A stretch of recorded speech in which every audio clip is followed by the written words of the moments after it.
Welcome, everybody. Yes, to yet another stellar edition of a Dr. C's Corner. It's been a little bit, been very, very busy, but I've got a really good message for everyone today, especially in our problem solving industry known as criminal justice and the social sciences. And it's about being content in turbulent times. And so, welcome. Thanks again. If you like these, just hit subscribe. And I always love to see the comments and feedback and questions and advice you may have that you'd like to share with all of the people that watch these videos when they have some time, especially for those of us, again, that are involved in the problem solving disciplines, right? Criminal justice, etc. So, as always, on behalf of your fantastic faculty, they're really amazing people. I don't know how they do it so well in spite of all the demands of their time in turbulent times, and your great advisors who work really, really hard to support you throughout each and every single term. And on behalf of all the deans like myself, yes, I'm Associate Dean Dr. Jeff Zarnick here in the undergrad program at Department of Criminal Justice in Southern New Hampshire University Global. And once again, welcome. So, how do you be content? Now, it's very important. What does content mean, right? At peace with oneself. If you are upset, you're involved in turmoil, things are worrying you, there's anxiety, we all have that. It's hard to get things done. You want a sense of accomplishment. And in our business, when we're dealing with people with problems, we are there to help solve them, which can be very frustrating. But while you're a student, you'll have to be able to make these adjustments and be content so you can focus in on your work, your studies, because that is going to determine the trajectory of your success and where you want to be, wherever it may be at any given time. So, what does this mean?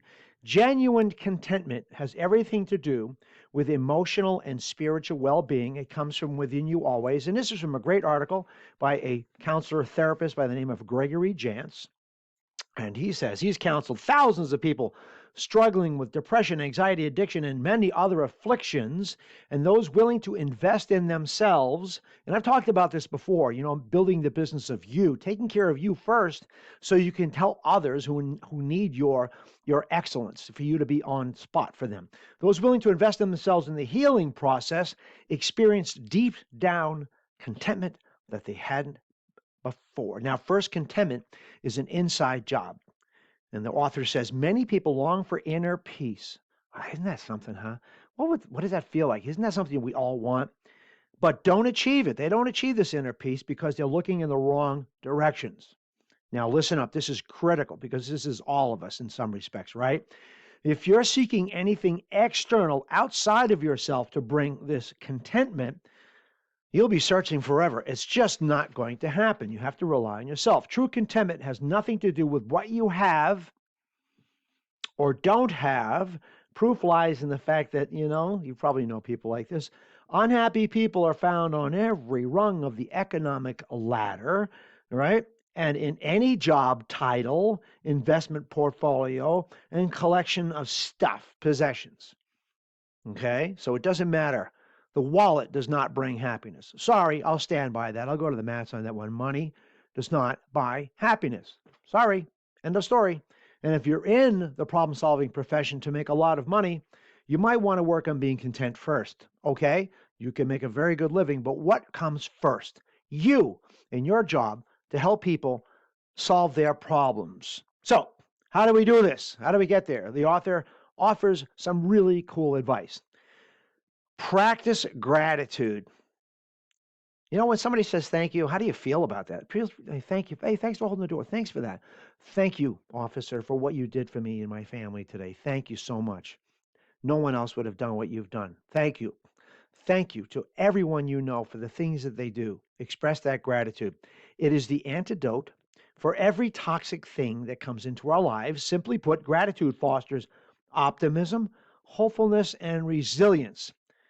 That's why it's hard to imagine a more powerful cure-all than choosing to be consistently thankful. Gratitude, okay, Harvard medical researchers say in positive psychology research, gratitude is strongly and consistently associated with greater happiness. Gratitude helps people feel more positive emotions, relish good experiences, improve their health, deal with adversity, and build strong relationships. Now, here's an example. If your instructor is being dedicated and honest and not deceiving you about what you need to do to be excellent, thank them for that. It's a lot harder for them in many respects to be frank and square and truthful and accurate with you because it could be painful. No one likes criticism, but think about saying thank you for that, and I understand what I need to do now. So it has a way of multiplying exponentially. The more you choose to be grateful, the more you'll find to be grateful for. An attitude of thankfulness opens the door to experiencing the fullness of life and developing a heart of peace. Another one, engage in rewarding activities. Take care of yourself. Do the stuff you really like. Experiencing discontentment can cause you to forget the activities you used to bring you relaxation and joy, right? No matter what that is, it's yours. A big part of healthy self-care is continuing your life-giving activities and the endeavors that invigorate you. So take a moment to identify what you like. Write it down, those 5 activities that bring you joy, happiness, peace, right? Going to a movie, lunch with friends, whatever, spending a day at the museum, zoo, park, or golf course, then begin with these activities. Do that to replenish and recharge your batteries and taking care of the business of you so you can be good for others. Enlist support. Feeling discontent can make you feel isolated and alone, but all around you is a healthy array of people, right?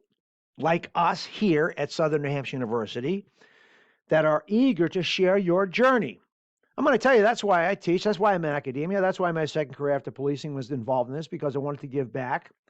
And I wanted to be a supporter of people who needed support because I know what it's like to have help. And I also know what it's like not to have that support. It can be distressing, right? But it's okay to have a good, strong network that's supporting your endeavors, your goals, your dreams. Studies have shown that social support can help you build resilience against stress and provide you with practical ideas for dealing with distress and disappointment. That's life, right? I saw an interview with the great baseball player, Derek Jeter. Quick blurb. And they what's the best advice for young players? He says, be prepared to fail. You're going to fail.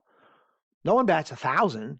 You're going to fail. It's how you deal with failure and how you rebound from that and utilize your teammates, your support system. Envision your best possible self. Try this. According to the author, he recommends for the next 2 weeks, spend 15 minutes every day thinking about writing down and considering your ideal future. Think about the time you expend for others. Take 15 minutes for yourself. Ponder your goals and dreams and envision that everything works out to be the very best situation. Then spend another 5 minutes visualizing the best future life as vividly as you can with a lot of details. Do it now. Don't wait till you graduate. Do it now. Steer your thoughts. What goes on inside the being, right inside this head, right, can be your best friend or worst enemy at times, right? So what goes on in your head inevitably and irrefutably comes out in your actions, attitudes, and ambitions. So practice that mindfulness, guiding yourself towards positive thoughts. You are great. You have something to offer. People aren't better than you. You are your own star. Practice forgiveness. Ooh, this is a tough one. Holding on to pain is toxic to your heart and your soul. Forgiving someone who has harmed you is never easy, but working through the process removes a major obstacle on your path toward contentment. People who seek counseling at his clinic that he directs are often surprised when we ask about broken or embittered relationships in their lives, and what he finds is that they fail to see the link between their mental distress and their unresolved conflicts with others. That is toxic. It's cancerous. It can be just personal, and it can affect an entire society. If we don't learn to practice forgiveness and get along and realize our own strengths and weaknesses together, we are not going to be a content society, much less a content individual. Take that to the bank. And lastly, but the author says, again, his name is Gregory Jantz, Jantz, optimize your optimism. A state of contentment is really a state of mind. It's a way of looking at the world and circumstances. One of the main factors determining this state of mind is learning to be optimistic in a pessimistic, negative world. This is hard because that's what we're involved in. These turbulent times where nothing seems to go right and you're bombarded with bad news. Close that gap. Shut yourself off from that and practice what this author recommends. And as always, stay in touch with your support system. We are here for you. We have your backs. Your faculty are phenomenal. Your advisors are great. And we're all here to see you succeed. If you need anything, let me know. j.czarnec@snhu.edu. Dr. Jeff ringing out. Have a great and safe week and a great term.